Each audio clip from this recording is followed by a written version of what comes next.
This one goes so hard and it gives that common Dreads vibe with the electronics. Hello, my name is DC. I am the host of the Full Circle, where we link songs together with the last song, linking back to the first song, hence completing the full circle. This is a very, very special one because I am doing a surprise episode due to a surprise release of Enter Shikari's new album, Lose Yourself. Wow. It's just incredible to see a band like them do a surprise release like this. I had no idea at all, and it's just incredible to hear an album in full without hearing any singles before, and it just gives it a whole different experience. My summary of the album is that it is must listen. It is so catchy. The choruses are so catchy. Rao's lyrics are on point, and I just love the variety in the album. It is just so good. They describe it as one of their darkest and heaviest albums yet. I'm going to go into that, and we're also going to go into the songs one by one. It's probably worth listening to the album if you haven't heard it already, or if you want my opinion of it before listening to the album, that's absolutely fine as well. Here we go. So, the first song, Lose Yourself. All I can think about is Eminem Lose Yourself, obviously, but it is nothing like that. It's very electronic and they're just so good at making bangers to start the album. To me, it gave me some like heavy Faithless vibes. I really, really enjoyed that one. An absolute top way to start the album, as they always do with all their albums. Find Out the Hard Way. Now that was similar to the Spark style I felt initially, with quite a catchy chorus, but it also has quite a modern style Enter Shikari breakdown. And I thought the ending was pretty heavy for the modern Enter Shikari era. I think if you're thinking this is going to be like Take to the Skies sort of vibes in terms of heaviness, I think you're going to be a little bit disappointed. But I think they absolutely smashed it with this one as well. The next one is Dead in the Water.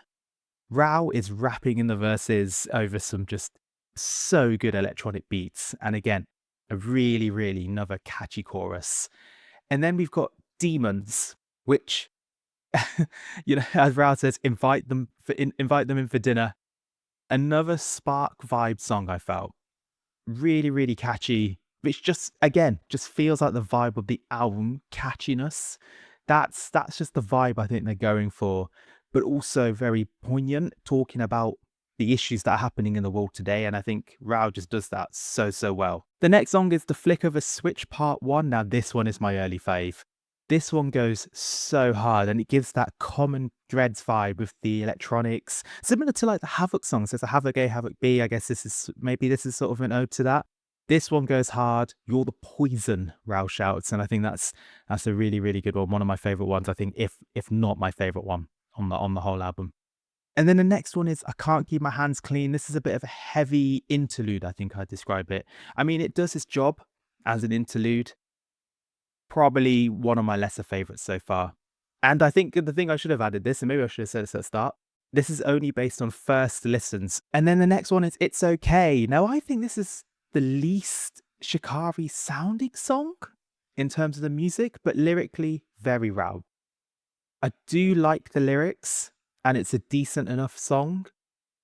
I just wonder if this one's a bit of a grower as well. The Flick of a Switch Part 2. So I felt like this is more of an outro to Part 1, similar to what Havoc B is to Havoc A. It really does remind me of that, even though it's, not exactly the same sounds. Quite electronic in nature to begin with, and then this heavy guitar ending. Again, another interlude-like song, and I think it's really, really good. And then the next song, Shipwrecked.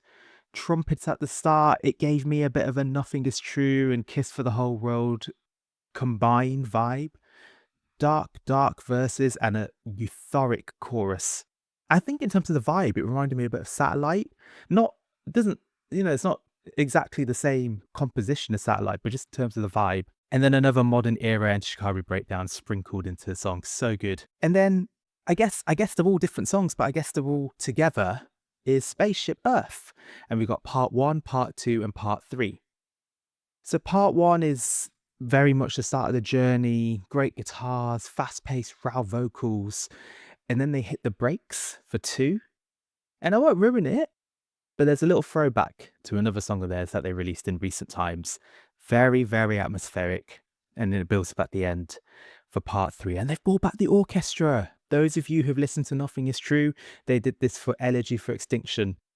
And then Rao's great vocals to finish the album with some guitars.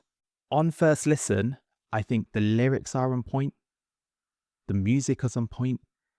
It's so good. I was taken aback at how much I enjoyed it on first listen. Sometimes with Enter Shikari albums, it takes me a few goes, few listens, but this one just did it for me right from the start. I think it's got that classic all over the place vibe that I love about Enter Shikari. A little bit of soft, a little bit of heavy, a little bit of rap, a little bit of electronics, rock, choruses, soaring choruses, catchy, just so good. And I think, is it their darkest? Potentially. There's a lot of dark stuff, especially in the lyrics. I feel like there's a lot of negativity and a lot of calling out certain groups and certain people, which I think is justified. Is it their heaviest? I think that's for you to decide. I think in terms of their quote unquote modern era, and from modern era, I mean the Spark onwards, it's probably their heaviest album, right? But if you're comparing it to their first three in particular, Take to the Skies, Common Dreads, Flash Full of Colour, there are some like sprinkles of that on this album, but it's probably not at that heavy level. I know for some people, heavy means good. To me, not necessarily. Heavy can mean good, but I also think that actually it's the music itself. It doesn't matter if it's the softest song ever or the heaviest song ever.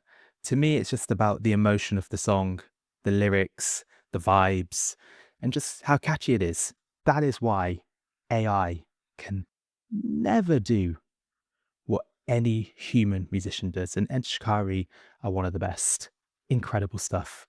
And I just love that they just did it as a surprise release. That's so cool. So cool. They said they've got a number one album already, from their last album, Kiss for the Whole World. So why bother? Why, they just release it and just let people enjoy it. They don't need to worry about the commercial success. And I think that's so admirable of them to do that. Now, for those of you who haven't heard, they are doing some album release shows in the UK. They are doing Liverpool on the 23rd of April, Kingston on the 24th, and then London on the 25th of April.